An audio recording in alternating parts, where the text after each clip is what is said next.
Hanımlar beyler, yemek konuşmasına hoş geldiniz. Bugün sizlerle beraber brownie yapacağız ama gerçek bir brownie yapacağız.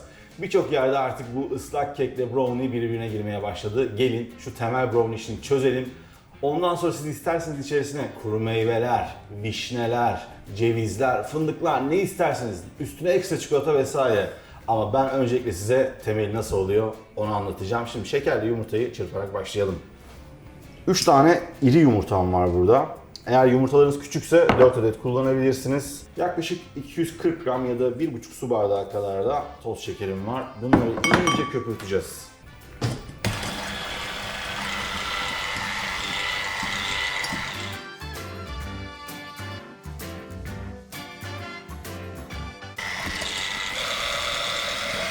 Şeker tamamen eridi. Gördüğünüz gibi böyle kalın, güzel bir yapısı var. Bu çok önemli.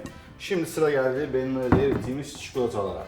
Burada içerisinde yaklaşık 320 gram kadar çikolata var ama çikolatanın bir özelliği var. Bitter olacak ama mutlaka %60 kakaonun üzerinde olacak. Ne kadar kakaolu olursa o kadar kaliteli olur. Ama ben o acı tadı sevmiyorum diyorsanız %60-65 civarında çikolatalar kullanabilirsiniz. Şimdi hafifçe soğutuyoruz. Bu soğutma işlemi esnasında içerisine tereyağını da yedireceğiz.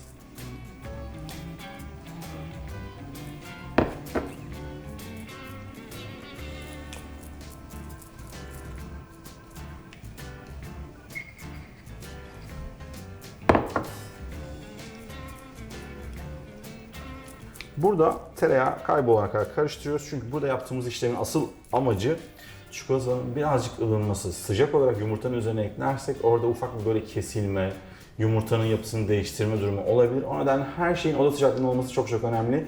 Bu arada en başında yumurtalar da oda sıcaklığındaydı. Evet, çikolatamız hazır.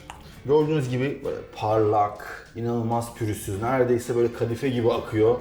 Hafiften böyle ağzınız sulanmaya başladıysa, kenarda da böyle sürekli eliniz ağzınıza gidiyorsa bu işlem tamam demektir. Şimdi bu güzel karışımı tekrar yumurtalı karışımına birleştireceğiz. Şimdi bu aşamada normalde yavaş yavaş ekleyin derim ama biz zaten tereyağını ekleyerek ılıttığımız için tamamını bir anda ekleyebiliriz içerisine. Aslında bir nevi çikolatayı temperlemiş olduk. Mikserimizi yavaş yavaş çalıştıracağız. Sadece karışması bizim için yeterli.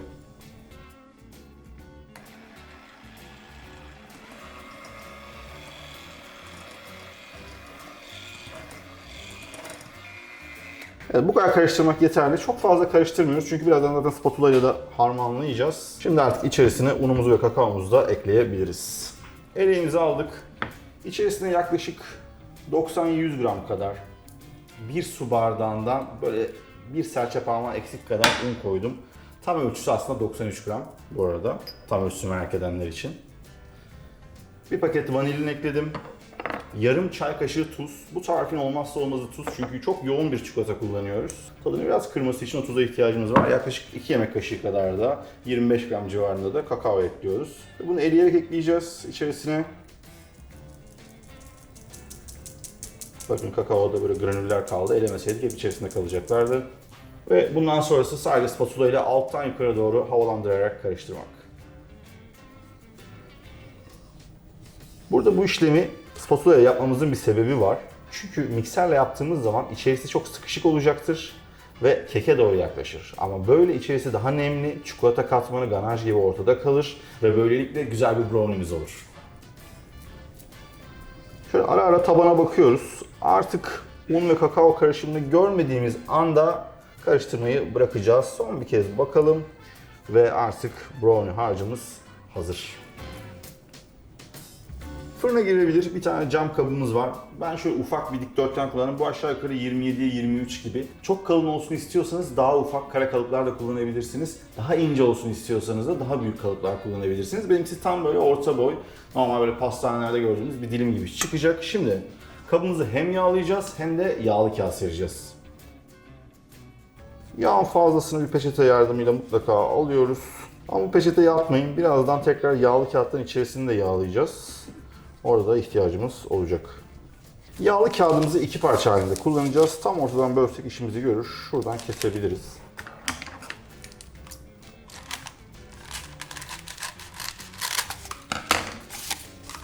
Önce bir taban yapalım. Ve kenarları yüksek kalsın. Sonra tekrar içerisini yağlıyoruz ki bir üstteki yapışabilsin.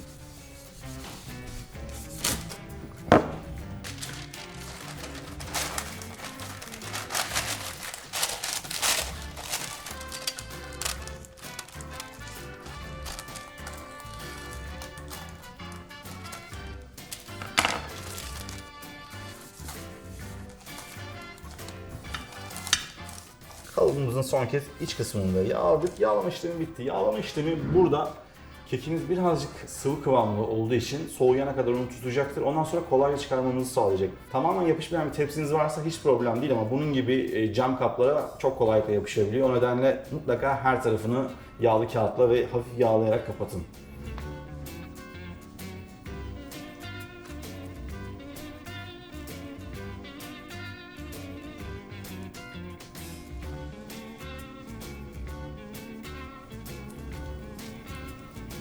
Kenarlara doğru yaydırıyoruz.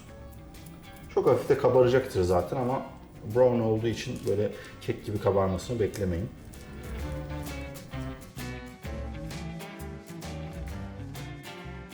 Gördüğünüz gibi artık brownie fırına gitmeye hazır. 180 derecede 25 dakika, bilemediniz 30 dakika pişirecek ama onun üzeri kek.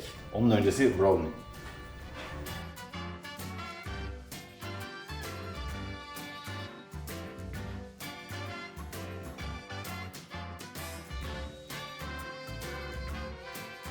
Tam 25. dakikada fırından çıkarttım. Tam istediğim gibi oldu. Üzerinde bakın böyle dantel gibi, tül gibi böyle incecik bir katman oluşması gerekiyor. Eğer bunu görüyorsanız tamamen işlemleri doğru yapmışsınız demektir. Bunun oda sıcaklığına gelene kadar beklemesi gerekiyor. Bu da en az yarım saat 45 dakika bekleyecek anlamına geliyor. Ondan sonra dilimleyeceğiz. Brownie artık güzelce soğudu. Böyle kenarları ılıktan soğuğa doğru yakın. Şimdi sıra geldi dilimlemeye.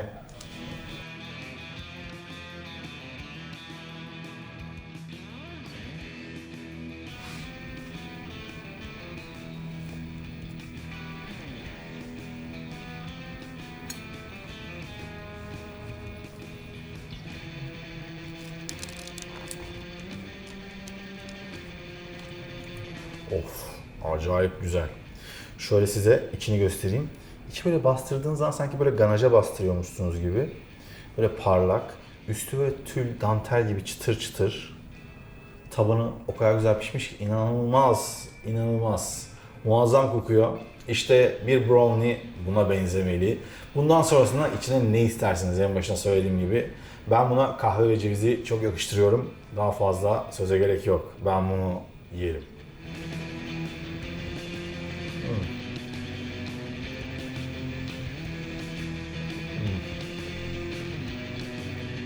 Böyle damağınıza, dilinizde ittirdiğiniz zaman o böyle güzel güzel dağılıyor. Hafif böyle ortası böyle yumuşacık. Sanki böyle ganajı ısırıyormuşsunuz gibi oluyor. Ben bir parça daha ısıracağım.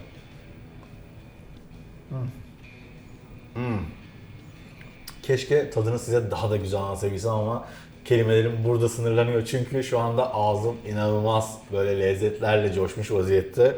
Çok çok güzel. Bu tarifi mutlaka deneyin. En iyi brownie tarifini artık siz de biliyorsunuz. Benim sırrım olan bu tarifi sizinle paylaştım. Ben paylaştığıma göre sizin de yapmanız gereken bir şey var. Hala abone olmayanlar abone olmayı unutmasınlar. Bizleri Instagram'dan ve Facebook'tan takip edebilirsiniz. Bir sonraki videoda görüşmek üzere. Bay bay.